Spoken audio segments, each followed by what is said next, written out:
Well, good morning, good afternoon, good evening, whatever time it is, wherever you are tuning in. Thank you so much for joining me today for this very brief introduction video to an online meditation program that I'm offering called Resting in a Non-Reactive Space. This is an immersive online meditation program, and I use the word immersive there to kind of point to the fact that I'm doing everything online live, that none of the sessions are pre-recorded. It's one of the aspects of the programs that I tend to offer that sets it apart from some other online offerings these days. That I'm always live facilitating each session with the participants there on the call. So I have a PowerPoint presentation here with some slides, and I'm just going to speak to each slide as a way of introducing the online program.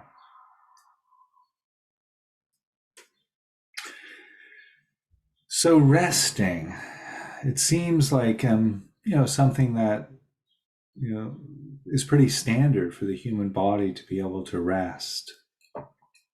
But it's actually a contemplative practice. There are actually meditations that are designed to help us to really find a much, much deeper quality of rest than we might be used to. And so these practices are really about cultivating the ability to rest with whatever experience arises without moving into reactive patterns. So we practice opening to and resting in the experience of life itself. And reactivity, how I'm defining reactivity, it's, a sign that we're encountering some experience that we don't know how to handle or don't know how to deal with, right? It's something that's kind of overwhelming the nervous system, this experience. And so we move into anger or rage or dread or craving or longing or some form of unhealthy desire. And reactivity is qualified as being habitual and causes some form of struggle or suffering. And it's normal for where we are as human beings in our evolutionary state, in our evolutionary process. Most, if not all, human beings have some form of reactivity. And so these practices are designed to help us navigate that and to start to cultivate a way of being in the world where we can put the reactivity aside. Another way of framing reactivity is a situation that lands outside of our window of tolerance. Window of tolerance is a term that comes from the neuropsychologist Dan Siegel. And it's really describing the state of comfort that we're in our normal everyday place, in our normal everyday state. We typically are experiencing, life as it unfolds. And most of the time, we're not reactive to that, most of us. But then there are times when situations land outside of that window of tolerance, and then we move into some reactive pattern. As really, it's really a defense mechanism. And so some of the practices, a great portion of the practices we will be exploring over the 12 weeks is about widening our window of tolerance so we can rest with more and more discomfort and move through those experiences in a responsive way rather than a reactive way. So essentially cultivating the ability to rest in the experience of the present moment, whether that be pleasant experiences or unpleasant experiences or neutral experiences. And by doing that, we free ourselves from those patterns of reactivity. We come to rest in a non-reactive space. we widen our window of tolerance. So just to give a little bit of a teaser here, I'm not going to give a full meditation practice, but one of the meditations we will be exploring in the 12-week course here is what's called one breath meditation. And it's a little more than one breath, but we're really bringing awareness to just one breath at a time, where we breathe in, nice and deep in breath, and breathe out, slow, steady, smooth out breath, and really resting awareness on the out breath. And as the breath comes to an end, rest right where that breath ends. And the mind might start thinking again, and that's normal. And then do it again, just breathing in nice and deep into the abdomen, and then exhale, slow, smooth, steady out breath. And resting awareness right at the end of the out breath, in the gap between breaths. We can do that together just one more time. So when you're ready, when it feels good to do so, breathing in nice and deep into the abdomen. And exhale, slow, steady out breath, smooth out breath. As the breath ends at the out breath, resting awareness at the end of the breath. And one can keep doing that, just one breath at a time, and eventually you move into a type of thinking, discursive, what's called papancha in Sanskrit. It's this proliferating thinking. Or you move into like a dull state, a foggy, hazy minded state.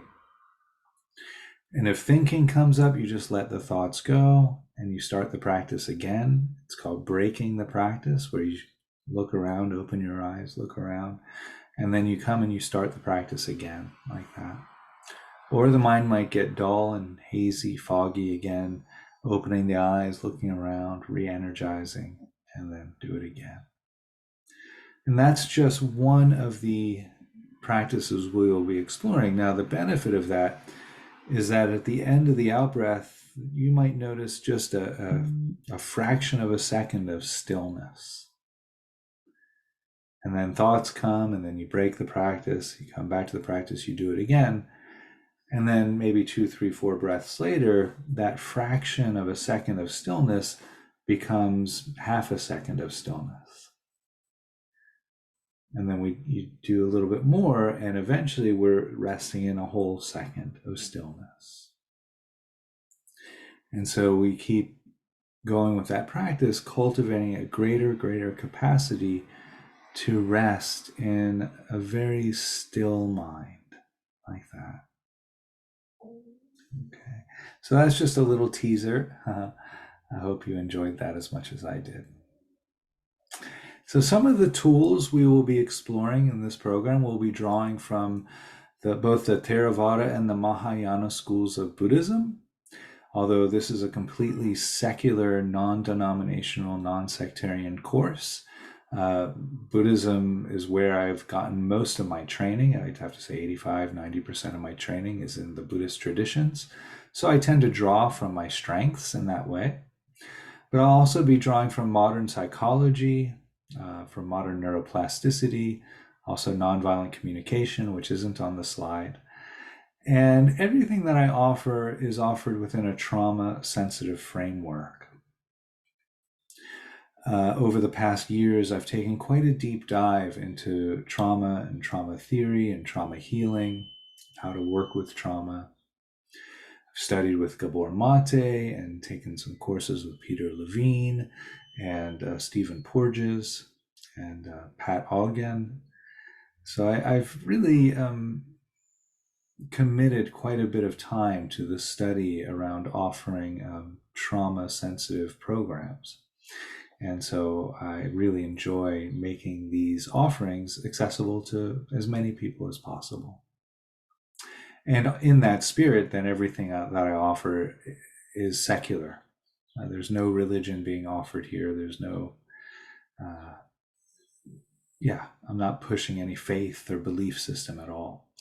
People from all walks of life are welcome. So who would benefit from a course such as this one? Well, I know I'm biased, but I'd like to say everyone. But to be, very transparent, I think, people from any level of meditation experience, if you're new to meditation or mindfulness, or if you've been meditating for quite some time, or you're very experienced, everyone's welcome. Anyone looking to cultivate a deeper state of resilience, to strengthen the nervous system so that we can rest with more and more varying experiences that life tends to offer. This course benefits anyone interested in exploring a deeper quality of rest. So if you struggle with insomnia or sleep patterns, this would be a good course for you.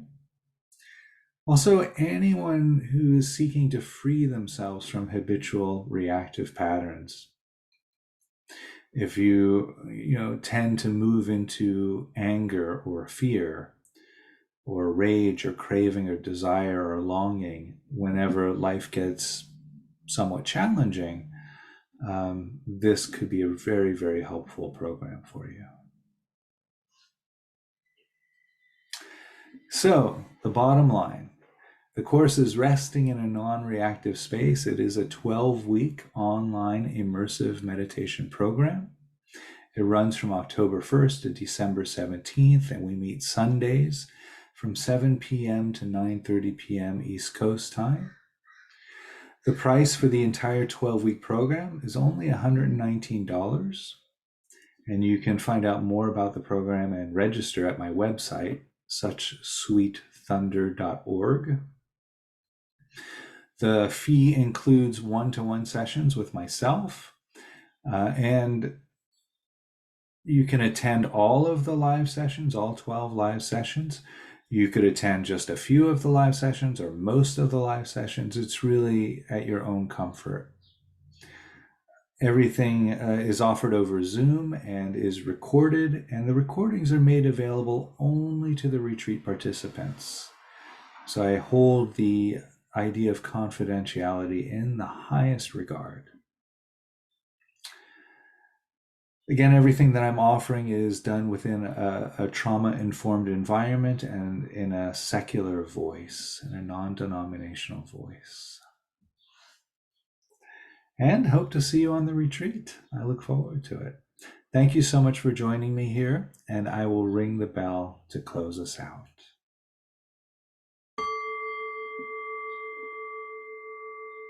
Thank you.